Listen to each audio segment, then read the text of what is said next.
Bom dia, a paz do Senhor Jesus. E aprove Deus eu estar aqui no Distrito Federal, Brasília, capital do nosso Brasil, para finalizar a nossa série de mensagens, Conhecer, prosseguindo em conhecer ao Senhor. E eu estou muito feliz e eu preciso começar agradecendo o motivo pelo qual eu estou aqui, que é o querido pastor Washington, da primeira igreja batista de Sobradinho. Ele que me convidou para estar aqui esses dias gravando louvores com a sua orquestra, a orquestra da igreja. Estou muito feliz e vai o meu abraço para o pastor Washington, sua família que nos recebeu, os irmãos da igreja de Sobradinho, a Renatinha que está aqui comigo, minha amiga querida, e a doutora Raifa que me instruiu, não só a mim, mas aos meus irmãos que estudam com ela a palavra de Deus. Meu agradecimento, doutora Raifa Summer, minha mestra, que está aqui, aquela que me ajudou a estar montando essa série de mensagens para nos abençoar. Doutora Terezinha, minha irmã, muito obrigada. E agora vamos começar, então, com essa última mensagem. E meu bem que está ali, segurando a câmera, José Luiz, meu bem, meu querido, aquele que está sempre por trás das câmeras ali, me abençoando. E vamos, então, à nossa última parte da série, Conhecer, prosseguindo em conhecer ao Senhor, na Manhã Missionária com Andréia Licker. Uma bênção em cada lar pela manhã. E o nosso texto principal, que vocês já conhecem, é no livro de Oséias, capítulo 6, versículo 3, que fala assim: conheçamos e prossigamos em conhecer ao Senhor. Como a alva, a sua vinda é certa, e ela descerá sobre nós como chuva seródia que rega a terra. Paulo inicia essa carta fazendo menção à maior confissão da sua vida, que ele mesmo não consultou nem a carne, nem o sangue, não consultou nenhuma pessoa para ser apóstolo, pois o próprio Deus que lhe deu vida e lhe tirou da madre, se encarregou de fazê-lo. Em Gálatas capítulo 1, versículo de 11 a 17. 11 a 17. Mas faço-vos saber, irmãos, que o evangelho que por mim foi anunciado não é segundo os homens. Porque não o recebi, nem aprendi de homem algum, mas pela revelação de Jesus Cristo. Porque já ouviste qual foi antigamente a minha conduta no judaísmo, como sobremaneira perseguia a igreja de Deus e a assolava. E na minha nação excedia em judaísmo a muitos da minha idade, sendo extremamente zeloso das tradições de meus pais. Mas, quando aprouve a Deus, que desde o ventre de minha mãe me separou e me chamou pela sua graça, revelar seu Filho em mim, para que o pregasse entre os gentios, não consultei a carne nem o sangue, nem tornei a Jerusalém e a ter com os que já antes de mim eram apóstolos, mas parti para a Arábia e voltei outra vez a Damasco. Sendo assim, ele mesmo vai deixar claro que o seu chamado foi decidido e apontado legitimamente pelo próprio Deus, que não foi mediante a consulta da carne nem do sangue, nem da consulta da carne nem da consulta do sangue, que afirmou o seu chamado apostólico. Paulo aqui, ele está se referindo à antiga prática que foi imposta por Pedro para a escolha do apóstolo no preenchimento da vaga deixada por Judas. A Bíblia é bem clara em nos dar o entendimento do que ocorreu naquele dia. O dia da escolha do novo apóstolo para integrar o ministério apostólico. Diz a Bíblia que foi lançado sorte.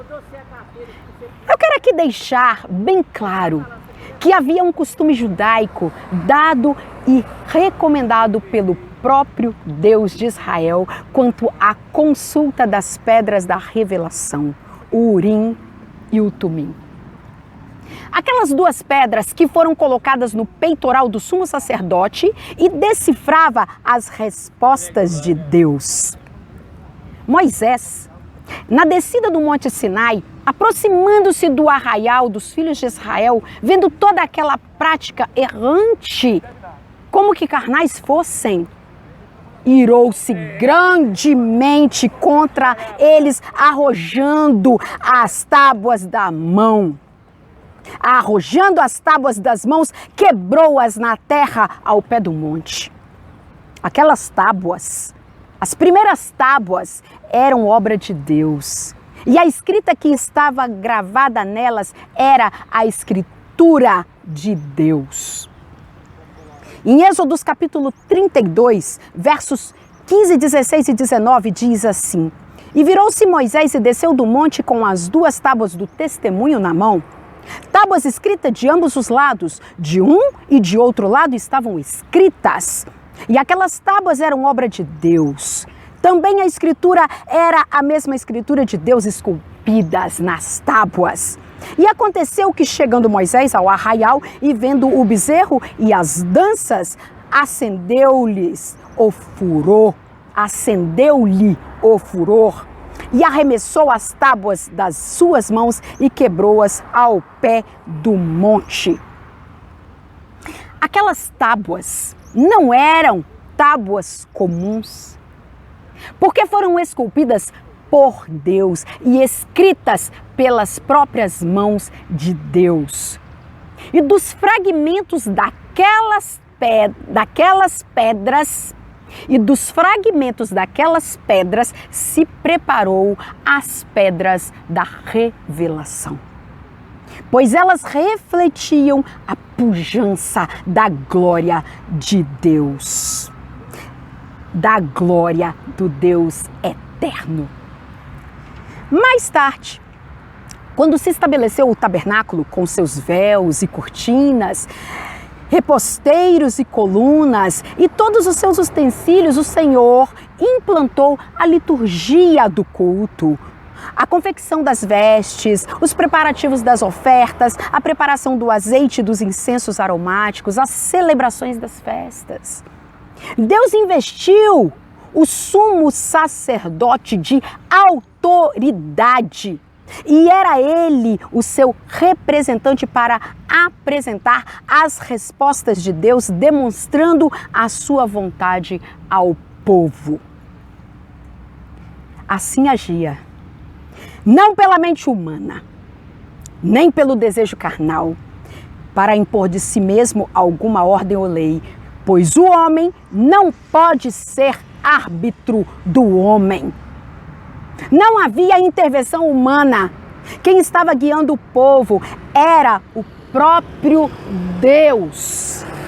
Quem estava guiando o povo era o próprio Deus. Então, Deus deixou que seu desejo fosse visto e demonstrado em duas pequenas pedras que incandesciam, para mostrar ali diante dos sacerdotes o sim e o não. E a vontade exclusiva do Senhor prevalecia. Com o passar dos anos, quando chegou a se estabelecer o grande templo construído por Salomão, filho de Davi, agora em alvenaria na grande metrópole de Jerusalém, o que permaneceu do tabernáculo da época das tendas foram os utensílios, o mesmo véu e a continuação da prática da vidência nas pedras. Com o tempo, isso se exauriu. E a glória que estava na arca da aliança se desvaneceu. E toda essa liturgia foi canalizada e transportada para o Cristo. O Senhor Jesus não usou vestes sacerdotais, mesmo sendo ele o sumo sacerdote por excelência. Não usou pedras da revelação para lançar sorte, sequer levou o incenso para dentro do templo, até porque todas as coisas que foram implantadas no Antigo Testamento, agora, de uma vez por todas, foram transportadas para si. Os utensílios, os ornamentos e o próprio templo figurava o seu próprio corpo. Livro de Colossenses, capítulo 2, verso 17. As coisas do Antigo Testamento são sombras das coisas futuras, mas o corpo é de Cristo. Todos os ornamentos sacerdotais foram repletos do Espírito Santo, porque tudo que estava nas vestes já representava Ele e estava nele. Tudo que estava nas vestes já representava Ele e estava nele. Ele mesmo afirmou que era o templo quando disse: destruí este templo e em 3 dias o levantarei. Disseram, pois, os judeus: em 46 anos foi edificado este templo e tu o levantarás em 3 dias? Mas ele não falava do templo de alvenaria. Ele falava do templo do seu corpo. Está escrito em João, capítulo 2, versículo 19 e 21. 19 a 21. Essa é a razão de viver a plenitude dos tempos. Jesus veio trazer um novo marco, uma nova história. A partir daí, implantou uma nova liturgia, sem que fosse necessário a prática levítica, pois Cristo é o templo e as boas novas anunciadas a todos os povos. Jesus veio confirmando a obra iniciada pelos anjos que apareceram no dia do seu nascimento aos pastores de Belém quando cuidavam dos seus rebanhos no campo. Jesus, ele veio confirmando essa obra iniciada pelos anjos. Os anjos vieram anunciar as boas novas, implantando ali dentre os pastores qual seria o método que Jesus iria usar futuramente em seu ministério. Lucas capítulo 2, versículo 9 ao 14. E eis que o anjo do Senhor veio sobre eles, e a glória do Senhor os cercou de resplendor, e tiveram grande temor. E o anjo lhes disse: não temais, porque eis aqui vos trago novas de alegria, novas de grande alegria, que será para todo o povo, pois na cidade de Davi vos nasceu hoje o Salvador, que é Cristo o Senhor. E isto vos será por sinal: achareis o menino envolto em panos e deitado numa manjedoura.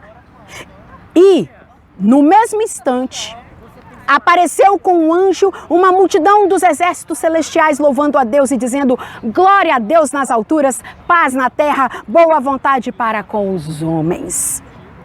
Por isso, quando ele vem com todo o conhecimento formado nas leis mosaicas, apresentando sua tese diplomática no Sermão do Monte, vai se cumprir a profecia ditada pela boca dos anjos. Bem ali no Sermão da Montanha, em meio aos campos verdejantes, pois todos podiam participar, todos podiam se alimentar dele, que é o pão que desceu do céu.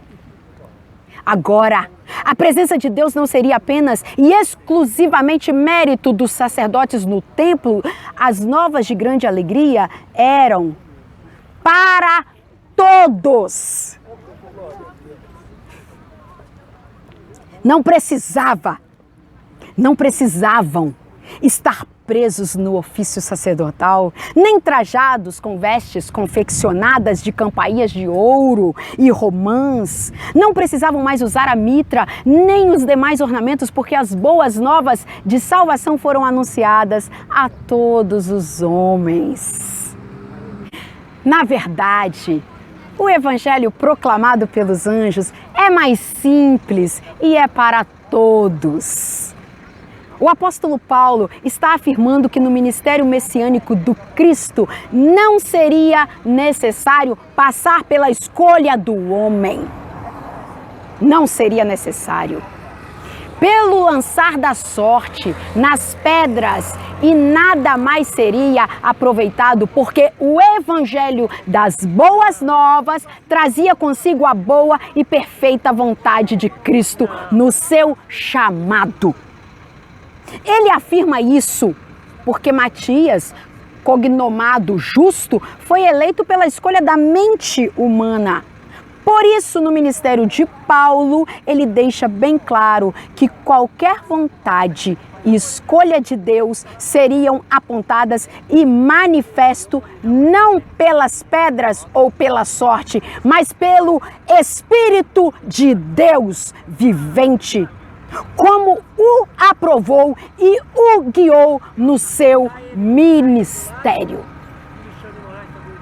Atos capítulo 13, versículo 1 ao 4. E na igreja que estavam em Antioquia havia alguns profetas e doutores, a saber, Barnabé e Simeão, chamado Níger, e Lúcio, Cireneu e Manaém, que fora criado com Herodes, o tetrarca, e Saulo. E, servindo eles ao Senhor e jejuando, disse o Espírito Santo: apartai-me a Barnabé e a Saulo para a obra a que os tenho chamado. Então, jejuando e orando, e pondo sobre eles as mãos, os despediram. E assim estes, enviados pelo Espírito Santo, desceram a Seleucia e dali navegaram para Chipre. Agora a chamada apostólica era pelo Espírito Santo e não pela sorte. Uma nova liturgia foi imposta por Deus através dos santos anjos, inaugurando-se o tempo da graça. Essa é a verdadeira escolha de Deus para conosco. Essa é a verdadeira escolha de Deus para conosco. Não somos merecedores de nada, mas se somos perseguidores da obra e nos opomos contra Deus, Ele mesmo se encarrega de nos encontrar no caminho de Damasco, para que venhamos reconhecer quão difícil e doloroso é o caminho de quem era perseguidor e agora decide servir ao Senhor. Deus não nos mata, mas nos tira da condição de perseguidor para perseguidos. Deus não nos mata, mas nos tira da condição de perseguidor para perseguidos, por amor a Cristo, para que não veja em nós pedra de tropeço.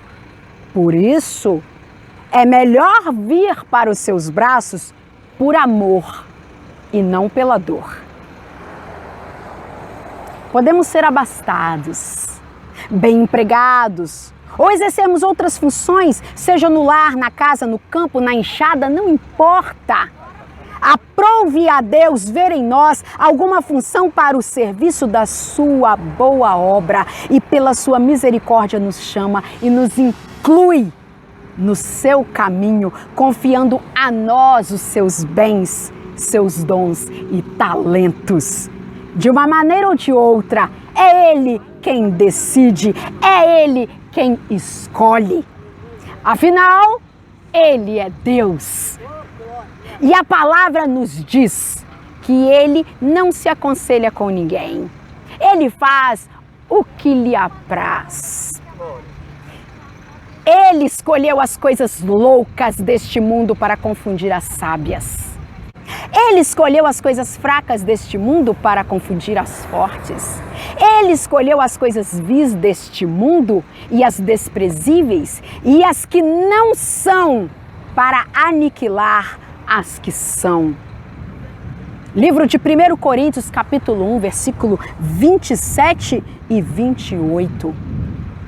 Com a vinda do Messias, inaugurou-se o novo tempo, o tempo da graça. E agora Deus escolhe ricos e pobres, sábios ou indoutos, doutores ou camponeses, pessoas de todas as classes sociais e intelectuais, para que possam realizar a sua obra e prosseguir em conhecê-la. Por isso, não cessamos